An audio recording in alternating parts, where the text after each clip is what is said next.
Hello everyone and welcome to MJ Hobby Corner. I'm Martin and I will be your host in this video.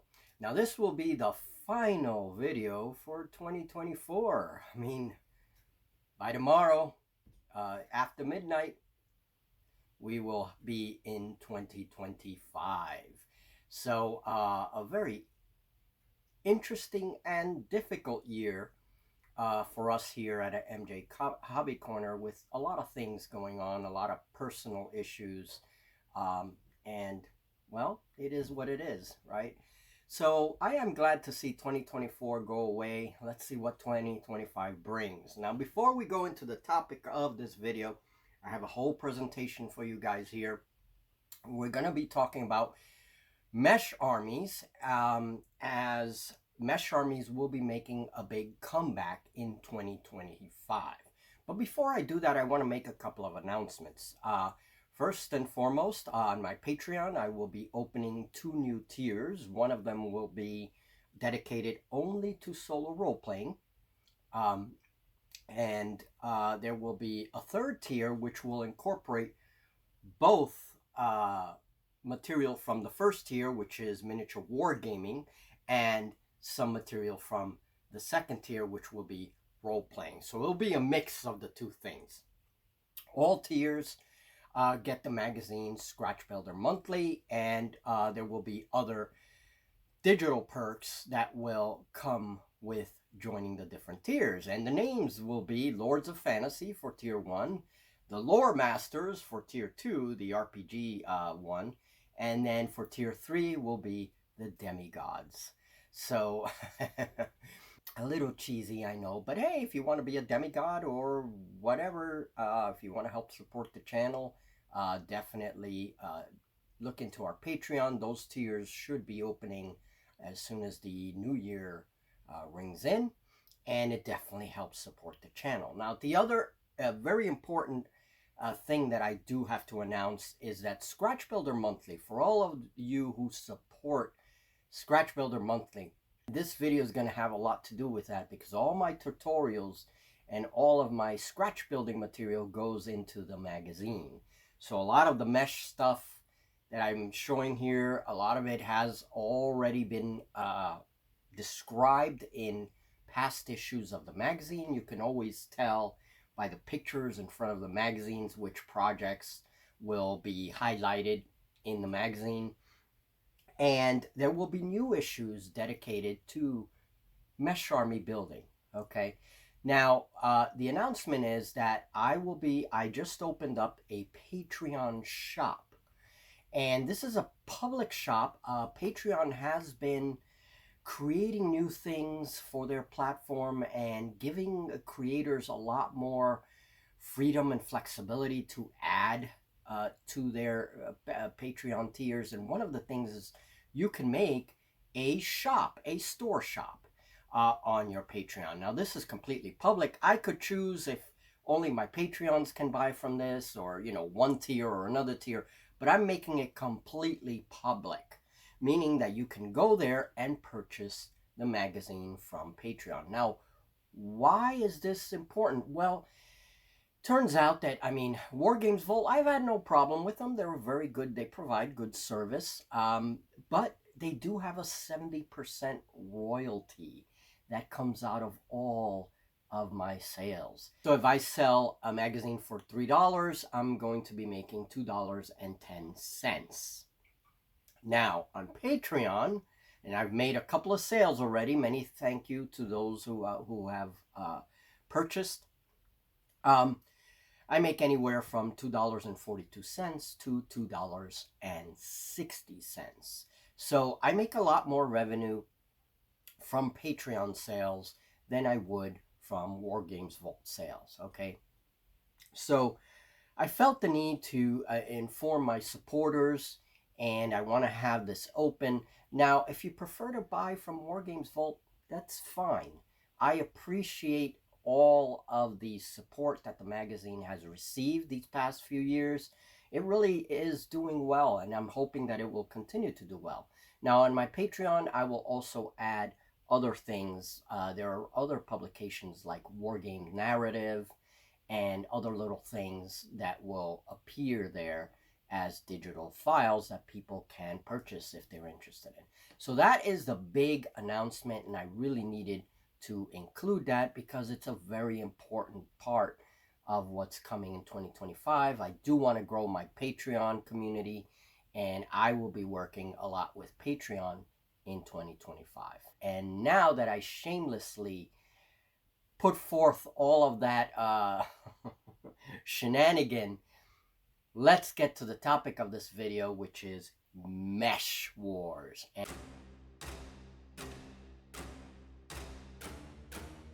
Okay, so before we start looking at all the creations, here is some canvas mesh, and here is a 6-pack, which is what I normally get.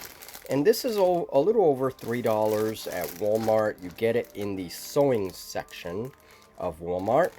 People do make a lot of designs with yarn on this, some really cool stuff. Before the wargamer, the crafter that wants to make some low budget craft and really get a little bit of a challenge, this is an awesome material. In fact, this is becoming my favorite material to use for building, and it may become my primary material in 2025. So these are the sheets, and now let's talk a little bit about the adhesives. The adhesives that I use for all of these projects includes tacky glue and super glue. Now I mix these two together usually, and it provides a very, very strong bond. So though these are two important adhesives, and I will use them, for example, when using the index card skins that I'm going to talk about in just a minute. Sometimes I use only tacky glue. This is really strong stuff. It's really good. Hot glue, and my hot glue gun just broke. It had a finer tip. I'm going to have to replace it because hot glue gun with a fine tip works very well for these small projects. So this is another important adhesive, and again, I'm going to have to replace this one, but it is what it is. Now, what cutting materials? Here are some of the primary cutting materials. I like to use scissors with mesh, and also to cut the skin that I coat the canvas mesh with. So scissors are very important. The X-Acto blade is still very important because I use it to cut around areas that are really difficult that you can't get to with the scissor. And X-Acto blade is very, very useful and definitely part of the tool list. And then next we have a wire cutter. This becomes very important to cut things like paper clips. If I'm using cocktail sticks or barbecue sticks, I use this thing quite effectively, and really it's part of my toolkit now. Also, you need tweezers, or even this is a plier. This one's a little thick. If you have needle nose pliers that are a lot smaller, they're great for handling things while, say, you're building. And when using hot glue, you get all these cobwebs. I have a lighter. I don't have it with me now because unfortunately I lost it. I have to get more lighters. But basically, it's a good idea to pass very carefully with the flame, very slowly, and it destroys all that cobweb, that nasty cobweb, and you're ready to go. So for manipulating builds, and of course you don't want to hold the build while you're passing it over flame. You don't want to burn yourself. And also when using hot glue on small components, I often use pliers to keep the hot glue away from my fingers. And then for skinning as an optional material, optional in some cases because I don't always use index cards. Sometimes I want the mesh to show because it gives more detail, and index cards are great and cheap skinning materials. Paper clips are some of my favorite wire to use. They're very, very strong. I even use this for sculpting armatures.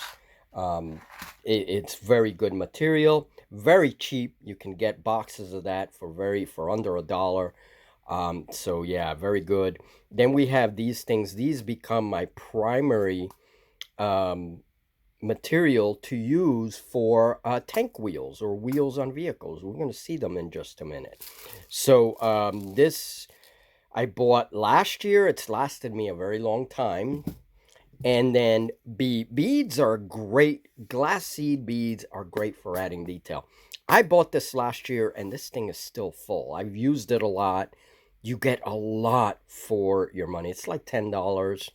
So when you initially buy it, but it's lasted me a ton of time. I mean, since last year. So I've made a little presentation here of all the things that I've made using this canvas mesh. And some of you may recognize some of the walkers here. The legs are made exclusively out of canvas mesh, but many of the details too. And we have tanks and we have starships and we have little World War II fighter planes. Bigger fighter planes, we have starships made out of mesh, tiny starships, and then we have actual armies. We have this little convoy that I just made. This is a supply wagon. I'm going to add the little supplies on the wagon. You can make those very easily with mesh and just put some crates there. And then an orc army, a complete orc army with all kinds of artillery. We have skirmishers right here. We have line troops, line fusiliers with their muskets. We have wolf riders with lances or rifles. Even large trolls. All of this was made with mesh. There's an artillery piece with the crew. And then on this side, we have humans. We have some rocketry based on Napoleon era rockets. Really, you can make a wide variety of different things with this mesh. These are just some of the examples. Now, for fantasy, I have a giant spider, which I made with a wooden bead and mesh legs. So it's really the stuff you can make as long as you learn how to cut the mesh and all the different ways of cutting the mesh so that you can make, you know, all these different shapes, especially when thinking about organic shapes. Knowing how to cut your mesh is very important. Painting becomes very important as well. This is a goblin on a griffin. And the griffin is made entirely from mesh. And there's the index skin that I was talking about. You can make armored cars, and these are very, very small for 6 millimeters. Half tracks, like this half track right here. Many of you have already seen these tanks. This is a new one right now. I'm going to be painting that. And there's one tank missing. There is 3 miniature tanks. But there it is, you know, you can do so much with mesh. Now, this is going to be a new tank, and this is going to be an artillery vehicle. That I just take layers of mesh rectangles, stack them together, and that's how I make the bulk of the shapes. Now, you have to cut your shapes in different ways in order to get angles and other things that you might want, more complex shapes. This is a process that I call layering. It's basically just sandwiching different shapes together to produce more complex shapes. Mesh can be used for those kinds of complex vehicles.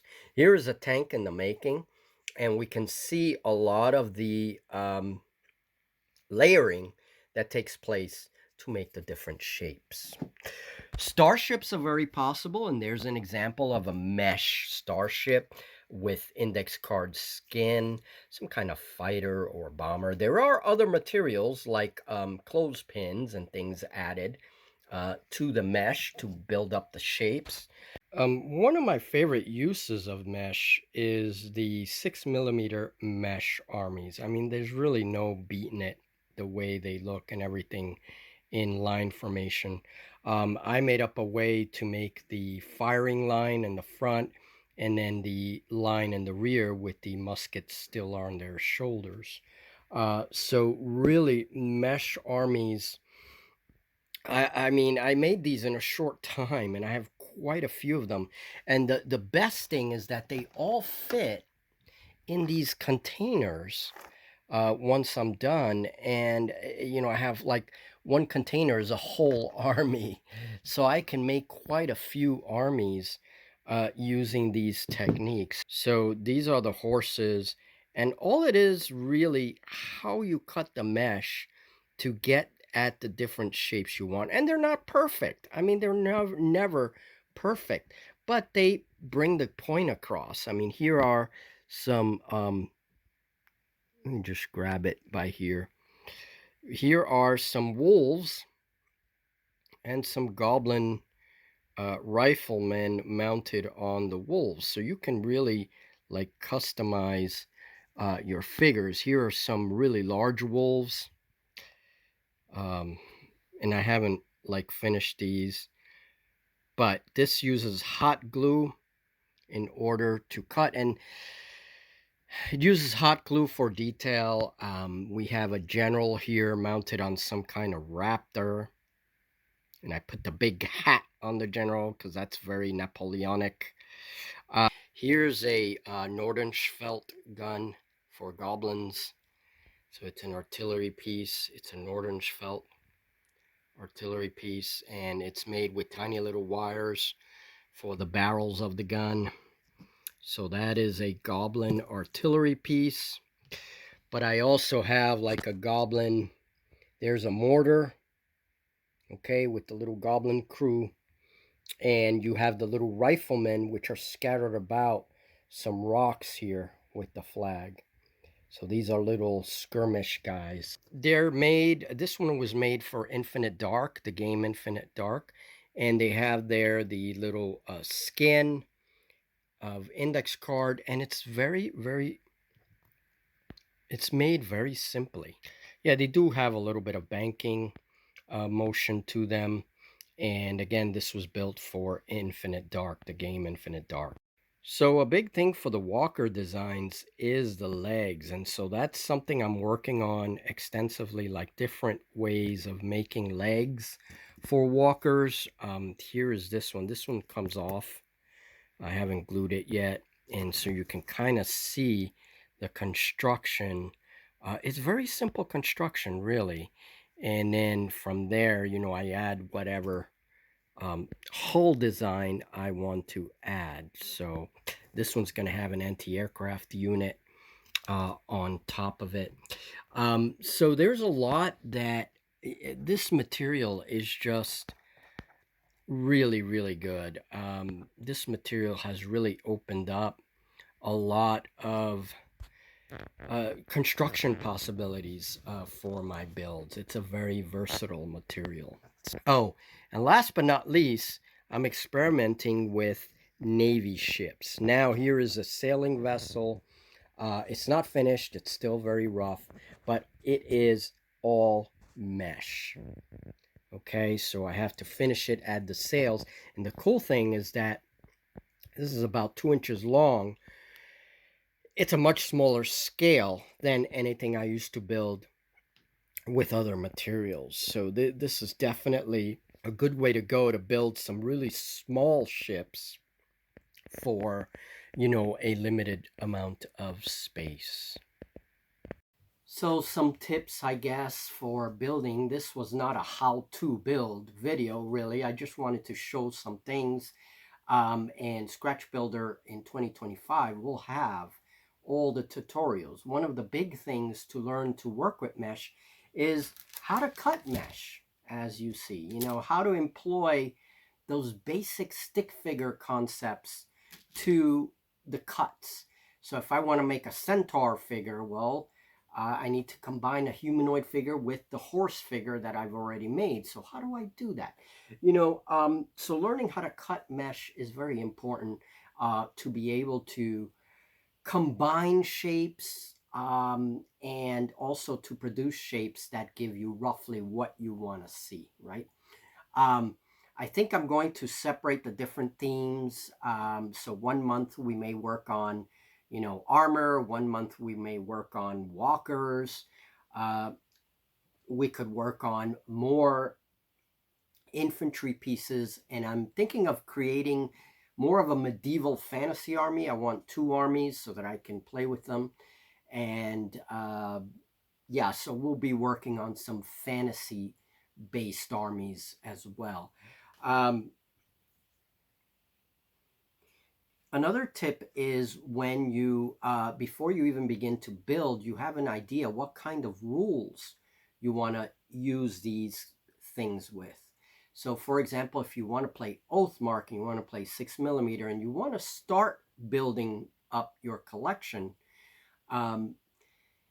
then basically you know that Oathmark has the rules of 5. So when you make your little soldier stands, you want to add 5 figures across, and however deep you want your little soldier stands to be, well, as long as you have 5 figures in the front line and you can obey the rules of 5, that will be a good thing. Same thing if you were playing Kings of War. Kings of War has its own like specifications for building armies, and so you look into that and you build your little infantry pieces to reflect what the rules want you to do in terms of army construction. So that's a very important tip, and that's something I do with all of my scratch builds when I have a game in mind that I want to play. For example, Void Admiral, you know that you have squadrons that have 3 ships each. That's sort of the important force construction rule. And so whenever I build my starships for Void Admiral and I'm building the smaller ones, I will follow the 3 squadron of that size class and make sure that they fit those specifications so that I can play Void Admiral. So it's a really interesting material to work with. And as I've shown with this collection, things come very slowly. So I recommend that whenever a crafter is going to attempt to work with this kind of material, that you remember that it's a slow process. What I do is I typically make a starter skirmish army. So I'll do, let's say I'll do 2 infantry stands, 1 cavalry. Cavalry is a little harder to do, takes a little bit more time, but I'll do 1 cavalry and then 1 artillery piece, 1 artillery battery. That's usually what, 4 or 5 guns, depending on the rules I want to play. But either way, that's a little starter army, and then little by little, I build up that collection. I add more infantry, I add more cavalry, and so the armies get bigger and bigger, and we can play bigger battles. So this whole collection here, and this is not all of it, I did make quite a few for these 2 black powder armies, and yeah, I have a nice pair of armies that I can use with any rule set that a skirmish rule set or mass battle rule set that is flexible enough to give me this kind of black powder fantasy. So it's definitely a very interesting build. Thank you, folks. I want to say a very happy new year. If you guys are celebrating the new year, do be safe. And I'll see you guys in 2025. I can't believe it's already here. Where has 2024 gone? As I said earlier, 2024 was a very difficult year for us. The passing of my mom is going to make things very different because New Year's Eve, tomorrow, Tuesday, was my mom's birthday, and she passed away last May. So it's going to make things very different. The holidays have felt very different, but still, we're together with family, and she would definitely approve of that. So take care, guys, and I'll see you in the next video. A lot of crazy things, a lot of shenanigans coming to the channel in 2025, and please consider our Patreon if you want to help support all of this crafting and stuff. Definitely Patreon and the magazine are a way to support, or staying here on the channel and simply chatting with us. And viewing the videos, sharing the videos, all that good stuff. Thank you, folks, and take it easy.